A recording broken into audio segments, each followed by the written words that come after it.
preguntas, si alguien levanta la mano, llevo el micrófono. A ver, más manos para luego sacar el femenino. Nada, voy a poner.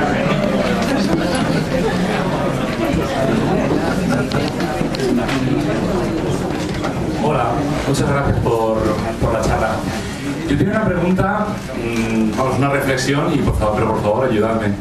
Vamos a ver, la monogamia no ha resuelto el tema de quién son los hijos, quiero decir, en tanto que macho. Pienso, estamos en una cosa biológica. Yo soy más o menos celoso, no mucho más que la mayor parte de la gente, ni mucho menos. Pero cuando tuve una hija, mi paranoia principal fue, ¿será mía? O sea, era fundamental determinar que yo era el padre de esa criatura. Y era como una cosa que, vamos, yo no digo que sea biológica porque, bueno, sí, digo que es biológica porque de verdad no era racional. Era muy por encima de lo racional. Ya digo, no creo que lo haya resuelto la monogamia, el asunto, para nada. Ha resuelto el asunto de quién son los hijos. Pero creo que hay un problema, desde luego, en los esquemas de poliamorosos al respecto de, ya digo, de cuando engendramos, de quién es este hijo. El macho, desde luego, no lo sé por la parte que me toca, no sé la hembra, pero el macho, desde luego, quiere que los hijos sean suyos, porque quiere además fecundar al máximo de mujeres posibles, por lo menos yo.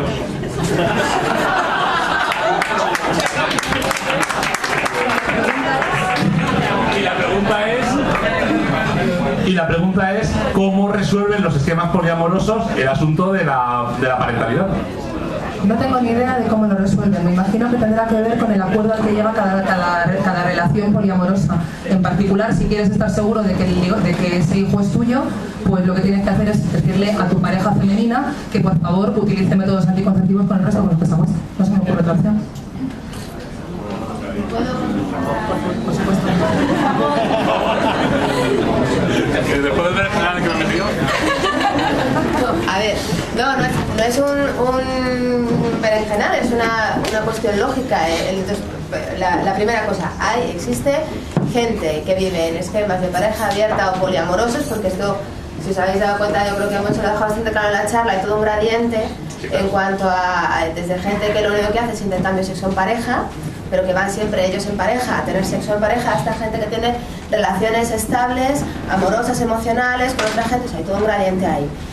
Y ahí hay desde personas que viven cada una en su casa y tienen, digamos, lo que podríamos decir, vida de estudiante, o si lo queréis ver así, hasta gente que vive en familias y tiene hijos, etcétera, etcétera. Entonces, el tema de los hijos, primero, la monogamia, tú sabes que eso no lo ha solucionado. Yo no tengo la cifra, pero hay una cifra divertidísima por ahí de cuánta gente tiene hijos que no son suyos. Brutal, no lo saben. es una cifra brutal. Pues, sí, pero además que parece cosas como el 30%, o sea, no estábamos hablando de cosas que no son la cifra. Entonces, eso en primer lugar es una cosa que no existe. Luego, todo el planteamiento, lo que diferencia fundamentalmente las relaciones poliamorosas de la monogamia en la que te pongo los cuernos, que también hay gente que ha tenido dos familias, o sea, hay gente que se ha muerto el padre y se ha enterado de que tenía unos hermanastros que vivían en Wisconsin y que gente que se ha enterado de que su hermana era su hermana cuando se la encontró en la calle, ha visto una tía que era igual que ella. O sea, que ese tipo de cosas, como además tú lo has comentado, la monogamia no lo ha solucionado. Digamos que la parte del poliamor lo que podría aportar ahí es que se incide muchísimo en la responsabilidad y en la honestidad. Entonces, hay que partir de la base de que estamos en una zona, toda la gente que estamos viviendo en ese tipo de esquema, estamos en una zona en la que hay muy pocas referencias. Entonces, constantemente tienes que construir todos los acuerdos, y parte de los acuerdos, por supuesto, inciden en que si tú y yo vamos a tener un hijo, tú y yo nos vamos a asegurar mucho de que el hijo sea nuestro. Ojo, si es lo que queremos, porque a lo mejor resulta que yo tengo dos parejas y resulta que la cosa es, el hijo va a ser de los tres y que ponga la semillita, pues la ha puesto. Pero el acuerdo se va a generar. Te puedo dar referencias. Hay gente que establece, por ejemplo, cuando se proponen quedarse embarazados, establece un periodo de monogamia sexual. Entonces dice, bueno, hasta que nos quedemos embarazados, lo vamos a hacer por esto. No ya solamente por una cuestión de asegurarte de quién es el padre, sino incluso por un tema de que las ETS en los embarazos son más jodidas de tratar. Bueno, si sabéis que puede haber muchas cosas asociadas, entonces la gente establece, tranquilamente puede establecer carencias de ese tipo, de mira, estamos intentando quedarnos embarazados, pues vamos a, si lo que tenemos es una relación abierta en la que te puedes acostar con quien quiera, establecemos una carencia y durante X meses no lo vamos a hacer. Si lo que ocurre es que la mujer tiene relación permanente, estable, con más de una pareja y se va a quedar embarazada de uno, pues ahí entra el compromiso muy fuerte con el otro, de aquí, como decía un amigo hace años, doble funda y tirabuzón, y nos vamos a asegurar muy bien. O sea, es un ejercicio de responsabilidad, pero el caso que planteas no es una tontería. Incluso el tema más allá, lo que yo conozco más allá que la preocupación por la paternidad en sí, que eso, como es una cosa que hay que negociarlo mucho y hablarlo mucho de antes, no suele ser tanto problema, sino cómo lo integras después en el resto de tu vida. Pero hay gente que lo está haciendo, hay pocas referencias, pero la gente que estamos metidas en estos charcos las miramos con mucha avidez, y porque tenemos pocos modelos, pero sí que los hay, y van sobre todo en la línea de negociaciones muy claras, e incluso si en un momento dado, como te digo, tú te planteas que lo más razonable es mantener un periodo de monogamia sexual, lo planteas. Muchas gracias. De hecho, por complementar, muchísimas gracias, Diana, me gustó. Por complementar un poco lo que dices, uno de los casos en los que eso se suele dar bastante a menudo, y había un hilo muy interesante en uno de los foros de poliamor, era si una de las personas involucradas en la estructura de poliamorosa sabe que tiene una enfermedad de transmisión genética. Entonces dice, yo no quiero tener hijos, pero tú obviamente si quieres tenerlos, y entonces vamos a asegurarnos de este modo. Muchas gracias. Yo quería hacer un comentario sobre las disfunciones sexuales. No me ha gustado mucho cómo lo habéis tratado, porque aparte de que sea un tema tabú y tal, por desgracia, creo que no tiene nada que ver con el tema que estáis tratando. O sea, que hay las disfunciones sexuales, tiene que ver con esto de aprendizaje, creencias disfuncionales, autoestima negativo, y el hecho de una pareja, 2, 4, bisexual, tal, no. Lo primero que voy a hacer es, si en algún momento te he ofendido o te he molestado, me disculpo profundamente, porque sé que he utilizado un tono jocoso para intentar darle dinamismo a la charla, y es posible que en algún momento me haya pasado de irónica y te haya ofendido, con lo cual de antemano mi disculpa. Y lo siguiente, el artículo que he tratado simplemente es la reflexión de una persona que lo que dice es: yo, que soy un profesional clínico, me enfrento a pacientes que vienen a mi consulta con una disfunción sexual, y entonces no tengo un amplio espectro, no tengo todo el campo abierto para tratarles, sino que hay una zona que no puedo tocar, y que a lo mejor debajo de esa zona está el origen de su disfunción, pero directamente no puedo tocarlo. Eso es lo único que yo intentaba contar, más que nada porque es lo que cuenta el artículo, pero insisto en disculparme si ha sido ofensivo para ti.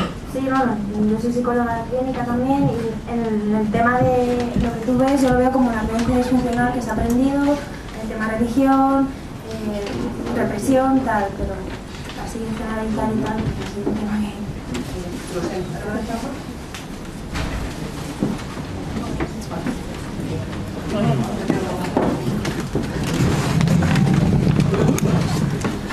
Felicidades por la charla. Me ha parecido bastante completa y sobre todo muy honesta, ¿no? Porque son temas que generalmente no se tratan, como habéis señalado, en el mainstream. Estamos bombardeados por comedia romántica, parejita, Kenny Barbie, etc. Y yo creo que gran parte de los problemas y conflictos que se tienen al respecto de las relaciones de pareja vienen porque intentamos mezclar culturalmente 3 factores. Uno es el sexo, el deseo sexual, está ahí desde que nacemos. Otro es el amor, que no necesariamente tiene que acompañar al sexo, ni viceversa. Y otro es la construcción de una pareja o de una relación de intimidad con una o más personas.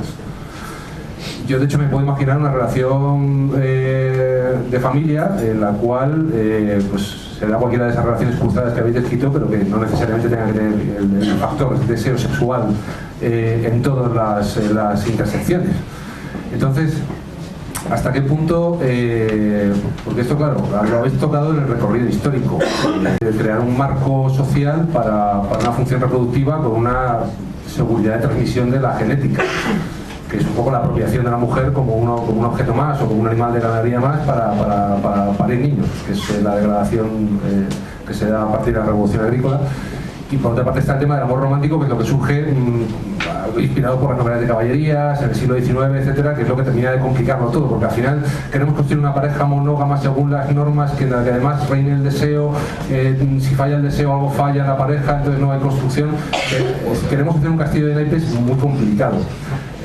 La pregunta que yo os haría es, ¿vosotras veis que a nivel social, a nivel de lo que está avanzando la sociedad en Occidente, en el Occidente hoy en día, va a haber una tendencia a que esto cada vez más se convierta, como vemos ahora, por ejemplo, lo de los cinturones de castidad o las relaciones de matrimonios arreglados entre padres y demás, como una reliquia del pasado, o que esto tiende a permanecer y que parece que se resiste a desaparecer el concepto de monogamia, que además es una familia, que además es sexualmente fantástica, que funciona, bueno, esta triple carambola que a veces parece muy imposible, pero bueno, que cada uno, que cada relación, cada persona es un mundo. Hay a quien le puede funcionar y de hecho le funciona muy bien, es una cuestión de opciones. Hay quien dice, pues mira, a lo mejor sí, me gustaría hacérmelo con mi vecina, pero pues mira, por un rato de sexo divertido no voy a arriesgarme a echar a perder la construcción de una familia con mi pareja, porque sé que esto la destruiría, y mira, pues es un polvo de 15 minutos contra toda una vida juntos con alguien a quien quiero. Es una opción. ¿Vosotras creéis que esto es algo que poco a poco irá evolucionando, o hay involuciones, porque también las veo, involuciones de repente? Se pone de moda otra vez la castidad, lo de los anillos de castidad, se pone de moda otra vez el amor romántico, y que son pasos atrás. ¿Creéis que realmente hay un futuro de aquí a un siglo, por ejemplo, en el cual las relaciones poliamorosas sean incluso reconocidas legalmente como un matrimonio entre 4, 5, 6 personas con derechos de herencia, de custodia de niños, etcétera? ¿O que hemos tocado un techo a partir del cual ya es muy complicado romper esa tendencia cultural, esa inercia cultural de 10.000 años? Como preguntas por creencias, y yo soy de poco creer en general, le puedo decir que sobre todo lo que queríamos hacer nosotras era visibilizar las opciones, o sea, que declarar una duda de si la monogamia había sido elegida, impuesta, o era un pensamiento consciente. Entonces yo no lo sé si dentro de 10 años va a cambiar, si dentro de 10 años la sociedad va a ser mucho más plural o no lo sé. ¿Tiene experiencia al respecto? En realidad no, perdona. En realidad no, porque esto no es un esquema en el que cuando entras en él seas alguien más evolucionado o más abierto. Es simplemente un esquema que existe, que hay personas que son más felices dentro de él y hay personas que son más felices con otra opción. Pero no está ligado a que alguien sea mejor, más evolucionado, más liberal, ni esté por encima de los demás. Simplemente es una opción que existe. Entonces no sé si la sociedad será más libre. Será más libre cuando las personas elijan cada uno la opción que quieran, no cuando tiren hacia esa opción mayoritariamente. Bolas de cristal no tenemos. Es que quiero decir que aunque ya no esté perseguido legalmente o socialmente esté mal visto, pero no sea un horror y una peste, sigue sin estar legalmente, por decir de alguna forma. En Brasil. Para empezar, divorciarse por infidelidad ya no es un delito, por ejemplo. Entonces, bueno, hay avances. No quiere decir que dentro de 5 años haya muchos retrocesos. Pues igual el otro... ¿Es sobre la misma? Es sobre la misma, es que él quiere... Sí, bueno, se escucha igual, ¿no? Se escucha todo el mundo. Hola,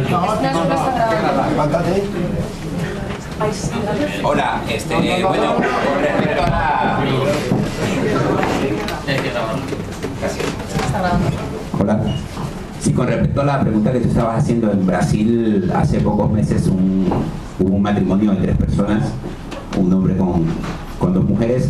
Una jueza dijo que no era un matrimonio porque la ley no lo figura, pero se estableció la unión y legalmente están casados. Quería decir algo con respecto a la primera pregunta del chico que no está seguro. Hermano, eres hombre, bienvenido al mundo real, y esto no lo vas a poder saber hasta después que haga un análisis de él. Eso no tiene problema.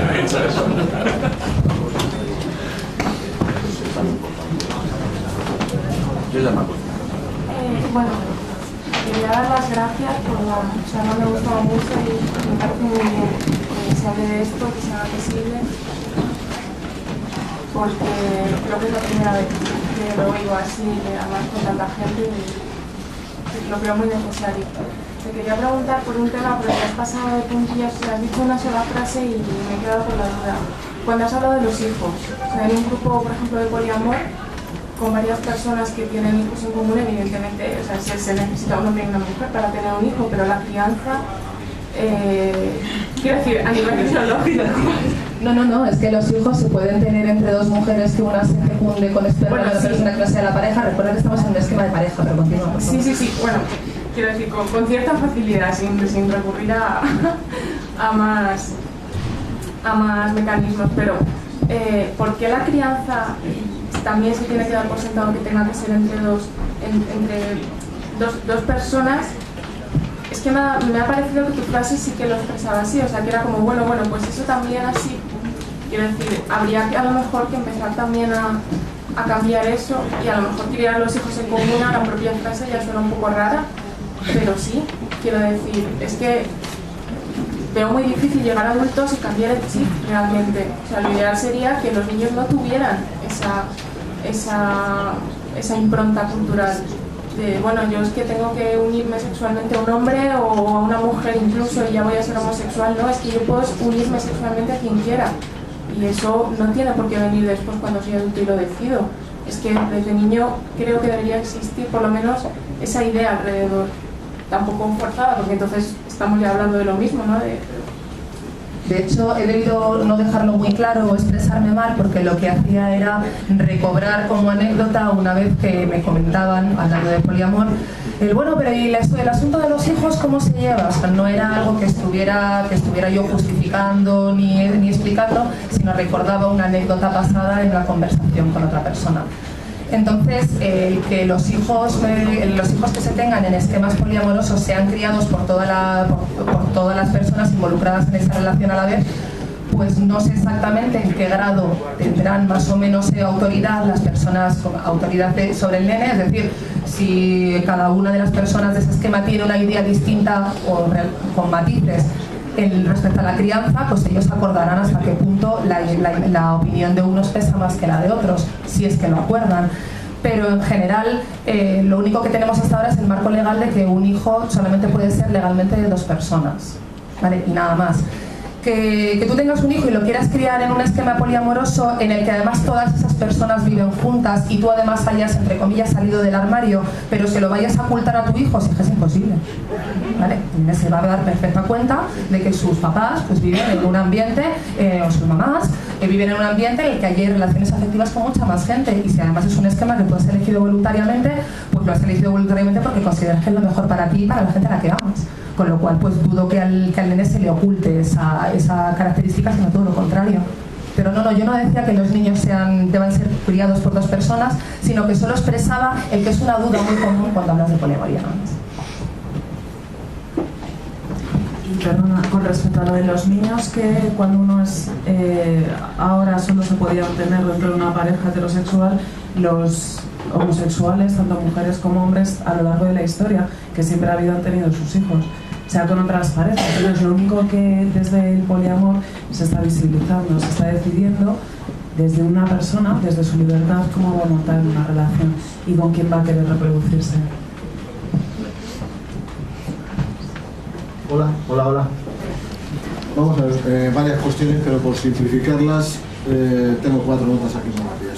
Primero, yo decir que no comparto en absoluto vuestra teoría, porque además he conocido, porque ya tengo algunos años, cerca de los 60, a muchas personas jóvenes, vosotros dos sois jóvenes, que con el paso del tiempo, la de estudiante, tenían algo similar a lo que vosotros ahora planteáis, y con el paso del tiempo terminaron dándose cuenta de que la evolución, la naturaleza, Dios dio estos parámetros como parámetros de reflexión, no porque crea o no crea en ellos. Yo no sé si creo o no en Darwin, si creo o no en Yahvé, no, simplemente como reflexión. Dicen, ¿por qué la monogamia es la que está impuesta en casi todas las sociedades? ¿Por qué es la mejor? Porque es la que ha dado mejores resultados en el proceso de evolución. Punto 1. Punto 2. Estas polis varias que habláis, poliamorosas, ¿no será una moda más? Lo pregunto a los dos. Tercera, en cuanto a el problema cultural que afecta... Bueno, pues empezamos por la que quieras. Por eso yo he intentado ser muy rápida, he ido cogiendo extractos muy pequeños de la historia, pero sí se ve que tanto el Estado, la Iglesia y políticamente lo más rentable era tener una pareja, porque es más fácil para reproducirse, se puede reproducir más fácilmente y es una forma de tener el Estado mucho más llevable. Entonces, si es una moda o no, yo no lo sé. O sea, lo único que nosotras queríamos era plantéate tu relación, o sea, cómo la quieres tener. Si de hecho hay tantas cosas que nos vienen impuestas y nos alzamos, ¿por qué no nos planteamos nuestra vida privada? Era nuestra idea desde el principio. No, está bien. Si ser joven y ser contestatario o defender unas posturas diferentes es muy bueno. Yo no creo que sea una cuestión de edad, pero... Bueno. Yo te quería contestar porque yo no soy tan joven y llevo casi 27 años en una pareja abierta. Solo eso. Vale.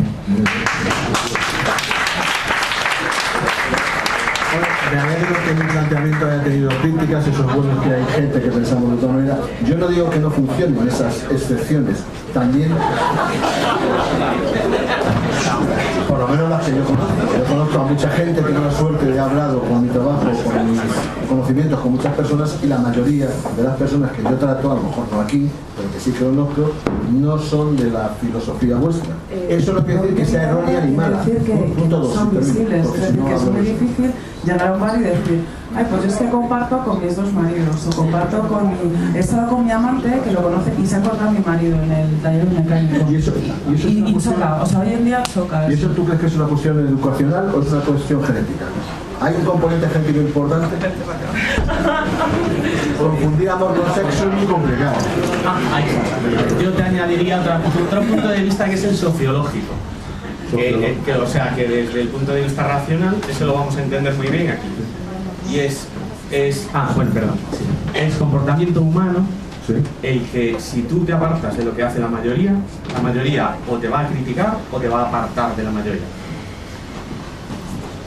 Yo si voy a un país hipotético donde la mayoría son homosexuales, yo te puedo asegurar que yo respeto esa opción, como puedo respetar cualquier otra opción política, moral o religiosa, pero te puedo asegurar que no me atrae nada la homosexualidad. Pues, aparte de no digo el chiste, hago un chiste, aquel de ese será porque la provoco. Pero que aparte de tu hipótesis, sí, quiero decir que después lo que hacemos socialmente tiene la presión de todos los que tenemos alrededor, que nos hace que no nos lo saltemos para que ese grupo no nos presione para o conformarnos a la norma o salir del grupo. Siempre que la genética no me imbuya o no me impela de una manera contundente a comportarme diferente a lo que llevo grabado. O sea, por mucho que haya mi entorno sea homosexual, yo nunca voy a ser homosexual porque genéticamente no tengo esa tendencia. Y si soy homosexual, por muy machote que sea mi padre y muy hembra que sea mi madre, yo voy a ser homosexual. O sea, que entonces en la construcción de género, por ejemplo, importa mucho más tu fuerza biológica, todas tus hormonas y demás, que el constructo social que hay alrededor. Bueno, esto es una lucha, una idea muy compleja, seguro que la conoces, porque yo entre el educacionismo y el genetismo, o la genética. Saber si somos realmente lo que nos inculcan, el entorno que nos rodea, o somos nada más que las tendencias. Y aquí viene, en 15 segundos, confundir, y es una de las cosas que he visto en vuestros comentarios, y creo que confundís, y es muy propio en las charlas en general, hay muchas lagunas y muchos defectos semánticos. Confundir sexo, que está fijado en el sistema límbico, quiero recordar, con afecto, con otros procesos afectivos que se generan posiblemente en el córtex. Y creo que eso es muy importante diferenciarlo, porque muchos, hablo de mí, que puedo tener pareja o no, que no es el caso, pero puedo comentarlo luego más en particular, sí que puede ser que en un momento determinado queramos tener relaciones con otra mujer que nos guste, o no, eso no priva nada. Y termino con este chiste y ya dejo de hablar. Le comentaban en un grupo de amigos universitarios, creo que en la Universidad de Yale, no recuerdo bien, que decían cuál sería su ideal de su habitación. Y dicen, mira, en mi ideal de mi habitación sería tener una cama, que venga mi novia, mi pareja, tengamos una relación sexual, cuando me canso aprieto un botón, se dé la vuelta, aparezca una mesa de póker y aparezcan mis amigos. quiere decir que hay un componente puramente genético y que luego culturalmente se adapta. Es la cultura la que se adapta a la genética, no la genética a la cultura. A mí solo me gustaría mencionar, por pura curiosidad, pues, honestamente curiosa, que si en algún momento se identifica el gen que nos hace monógamos, yo quisiera saber cuál es, por pura curiosidad. Bueno, hay dos elementos importantes. Uno, la respuesta. Uno, es muy importante, es el sistema que mejor evolutivamente ha funcionado. ¿Por qué?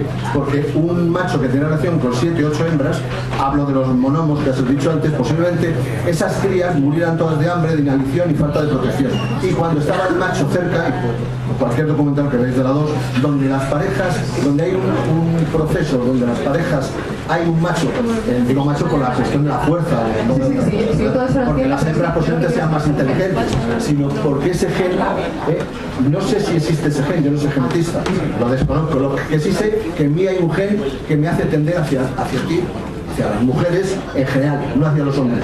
Si esa es la pregunta, si eso te responde a la pregunta, sí. Y me hace tender hacia ciertos sabores y hacia ciertos olores que a otros no me agradan. Y también me hace tender que cuando tengo una relación con una mujer, a mí no me agrada que haya 18 mirando. Por ejemplo, yo no sé si es genético, pero no me lo ha enseñado nadie. Tampoco al águila arpía, cuando tiene que elegir entre la piedra que tiene que echar un huevo para romperla, nadie lo ha aprendido porque me han creado en cautividad. Lo que quiere decir que hay un componente genético muy importante. Gracias por escucharme.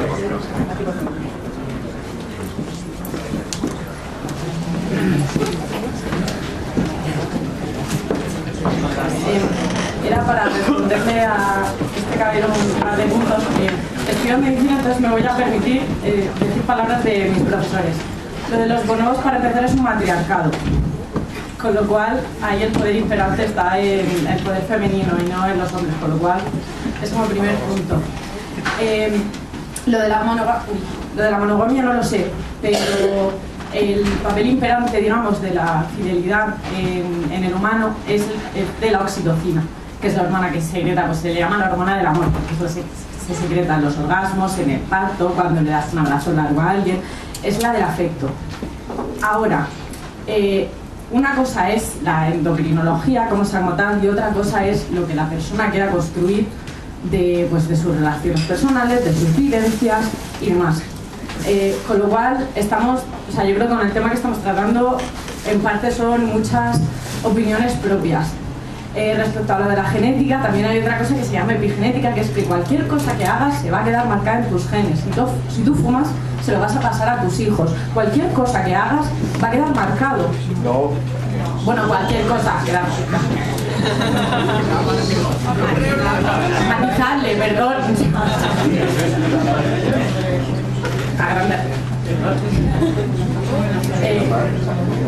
Con lo cual,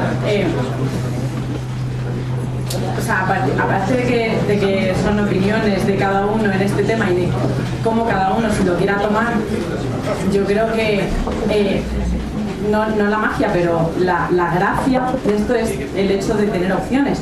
Tú eliges, y el hecho de saber que hay otra cosa. Que te da curiosidad, pues la pruebas. Que no te da curiosidad, no la pruebas. Pero el poder elegir, el tener un rango, simplemente es la libre elección. Comparto tu opinión prácticamente todo. A ver, por cierto, vamos aquí a la anotación sobre las genéticas. ¿Alguien quería hacer algún comentario rápidamente? Porque no, digo, si es de epigenética, si es una pregunta sobre la charla, hay una primero. Si es sobre epigenética rápidamente, te lo doy. Vale, entonces doy primero la otra.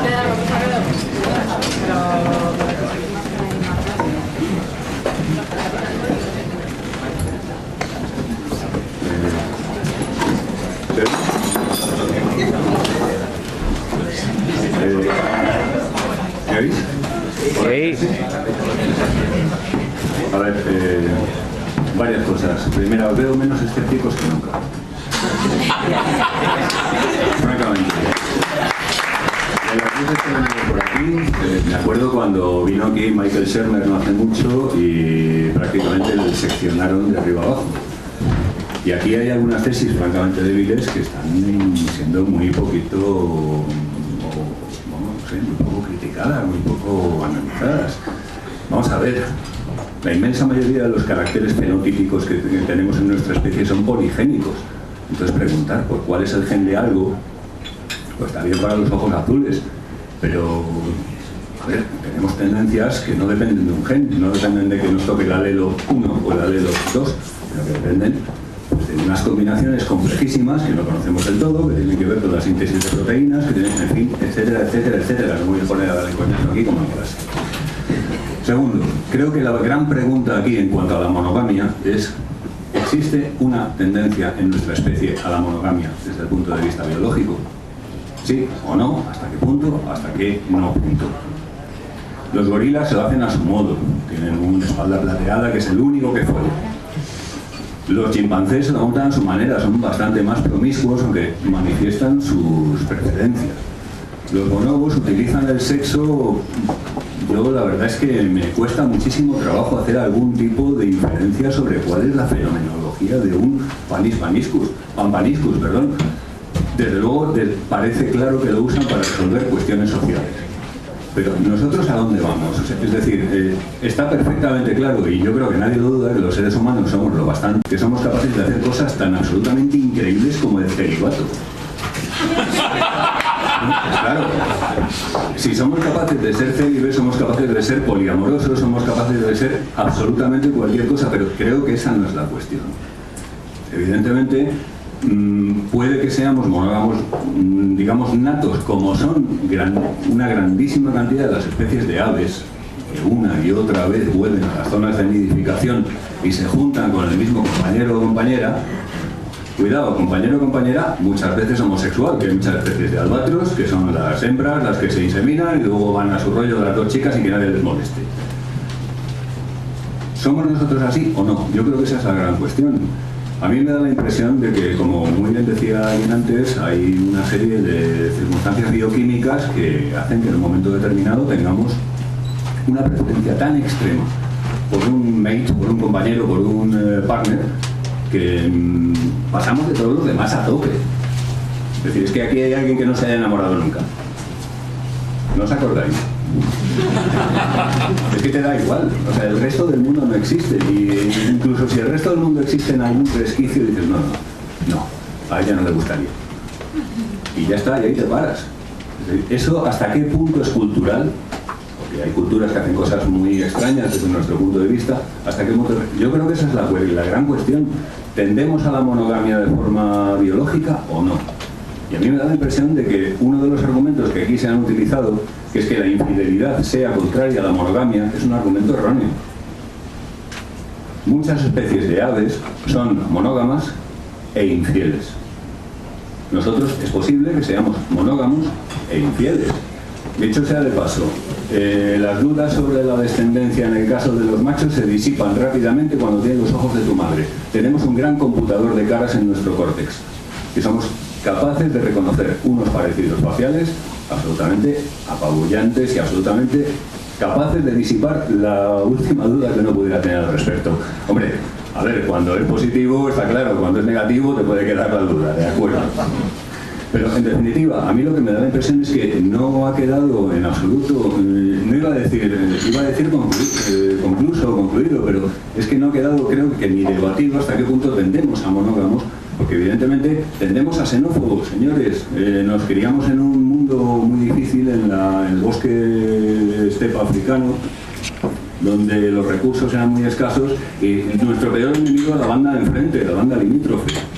Y aunque ahora seamos capaces, porque somos capaces hasta de celibato, de vivir en una gran sociedad que abarca a miles, millones de personas, pues no es nuestra naturaleza. ¿Cuál es nuestra naturaleza desde el punto de vista de la sexualidad y de la reproducción? Creo que esa pregunta aquí no se ha terminado de tocar, salvo de una manera bastante superficial, perdonad que lo diga. Gracias.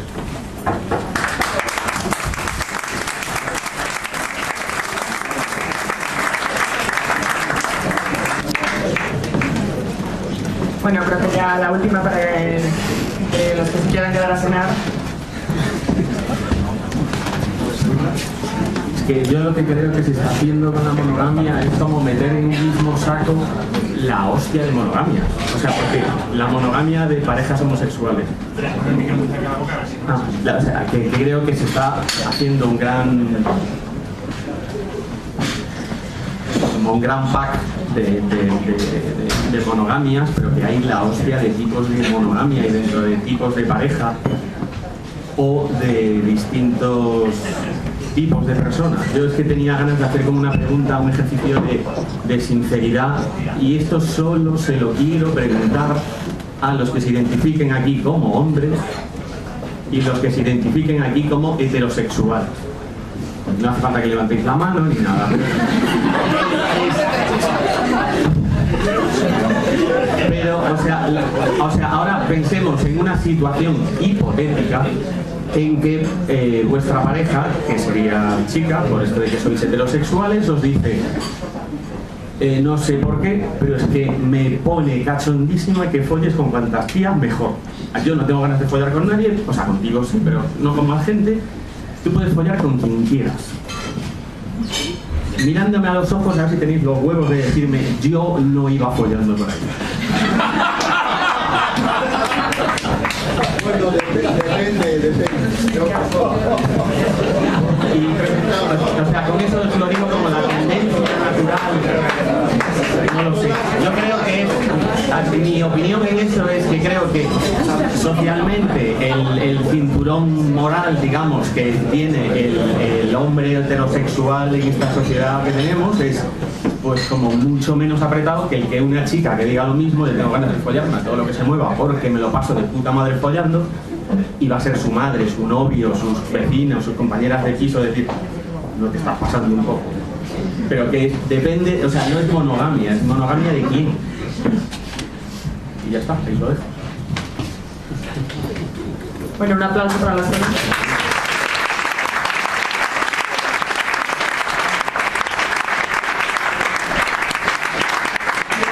Como de costumbre, algunos nos vamos a quedar a cenar. Necesitamos que organicen las mesas, así que si levantan las manos para contar más o menos cuántos se quedan a cenar.